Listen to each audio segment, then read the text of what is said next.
Hey guys, welcome back to Trading with Kush. I'm making another video on entries and exits. I'll be getting a lot of requests for this one.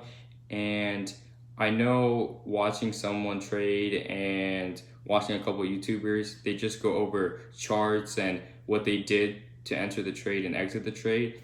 That gets kind of boring to watch sometimes. So this video will be broken into a couple different parts. I'll leave them on the screen right now.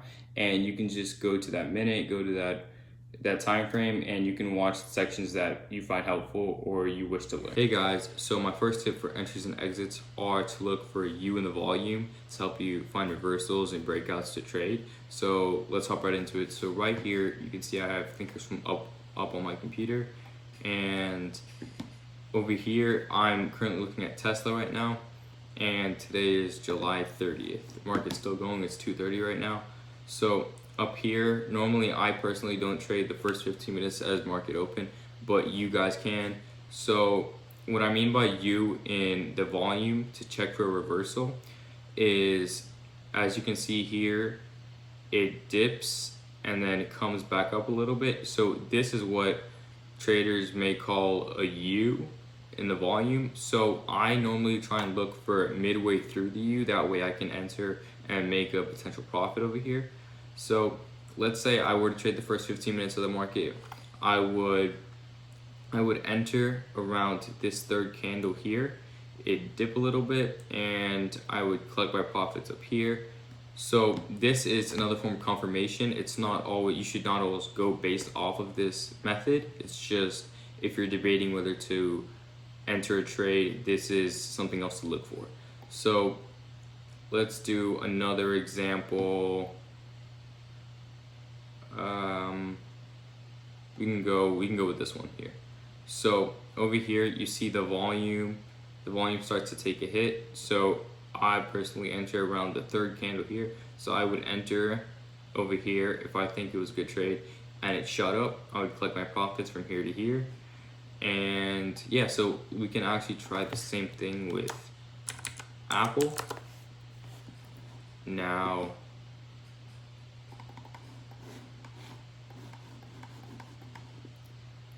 let's try and do this here. So here's Apple pulled up on a 5-minute chart. I normally keep a 5-minute chart when I'm trading. It's just easier to recognize patterns for me. So over here, there's not many examples today. Yesterday there's a lot more, but we can go with this one right here. So this example for me from here to here. So 1, 2, 3, I would enter right here or here, either of these two. I wait a little bit and I would sell right here. It also looks very bullish right now from here to here for the day. I believe the earnings are today after hours, that may be why, but this is one way to look for potential entry is U in the volume. You want to try and find the dip, and that's where you would want to enter. Hey guys, so for my next tip, I have something called TTM Scalp Alert Indicator. Now this indicator tells you when to buy and when to sell. So if you follow me on Instagram, my Instagram's right here. I actually posted this 2 to 3 weeks ago. I posted a video on it on how to use it and stuff. Every Friday on Instagram, I do a tip of the week to help traders out and just give tips. So let's get right into it.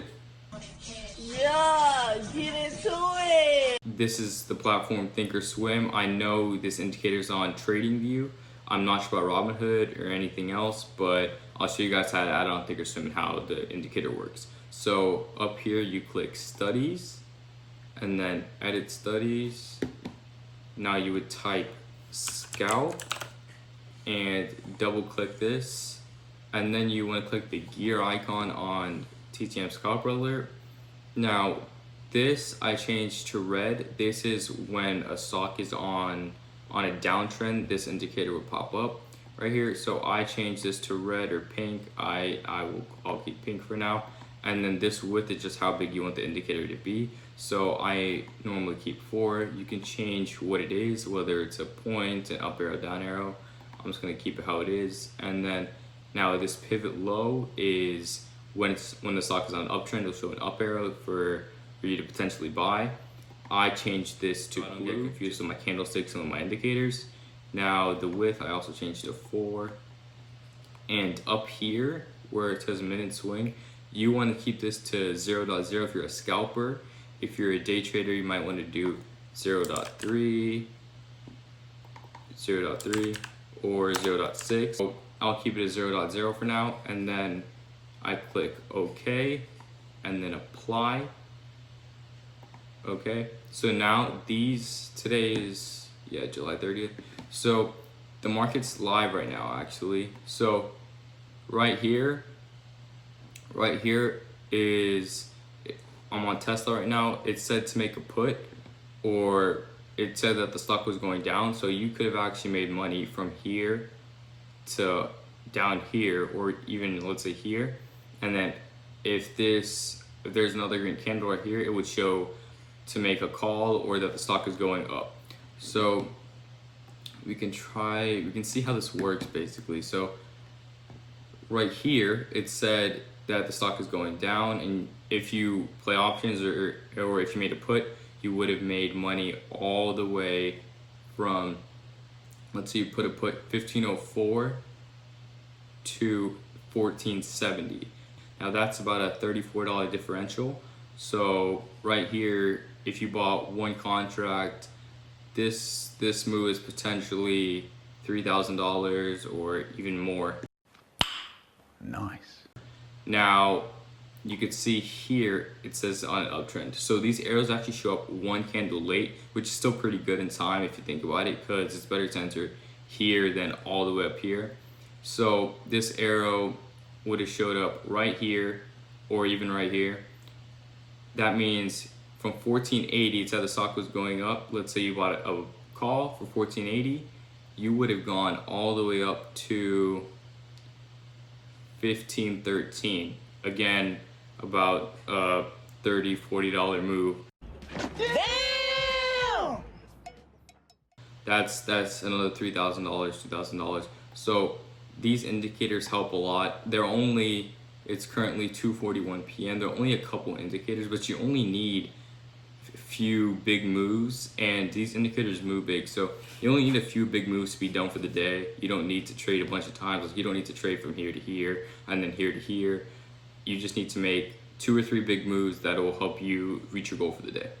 So that's how this works. And if you have any questions on it, please comment. Please reach out to me on Instagram. I'm happy to answer. I've been using this for quite a bit of time now, but I don't always base off of these arrows, because as you can see right here, if it went down, this shows up around the second candle, right? So let's say, I know this is a pre-market, so you can't do options in pre-market, but let's just say you would make a put over here, and you wouldn't have enough time for it to catch up. So don't always base your buy and sell off these indicators. They're just another form of confirmation for you if you're thinking about making a put or call or buying or selling. All right guys, so for this last part, I'm gonna do a Q&A. So I actually did a poll on my Instagram where you guys can ask me any questions you want to be in this Q&A video. So here are some of the questions from there. So how do you know when to sell and not get out too early?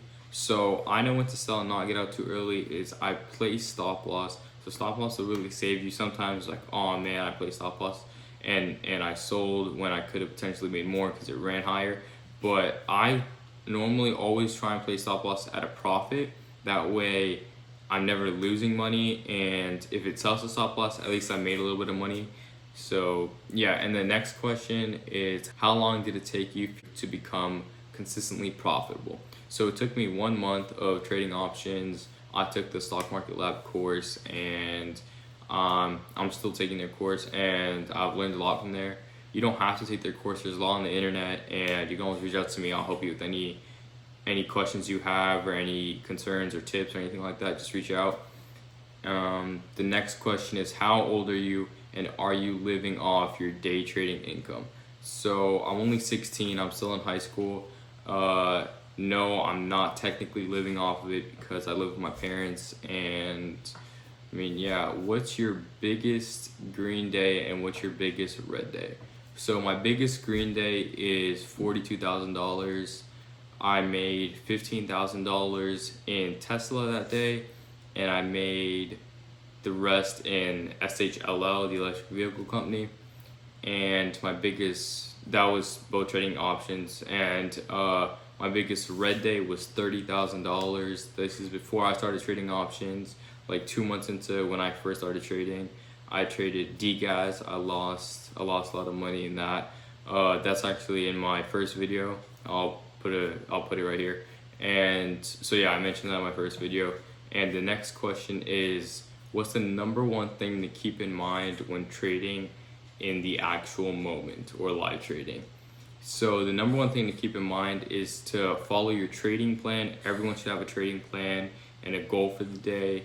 And you have to remember that it's always more money than you woke up with. So if you don't make $500 and you only make $100, you have to remember it's more money than you woke up with. So that's something to keep in mind too. And then, how do you trade with a 9-to-5 job? So what I recommend is you trade paper money if you have TD Ameritrade. If not, I really recommend making an account with them. So what you can do is you can actually trade paper money any day of the week. You can go back any day in time.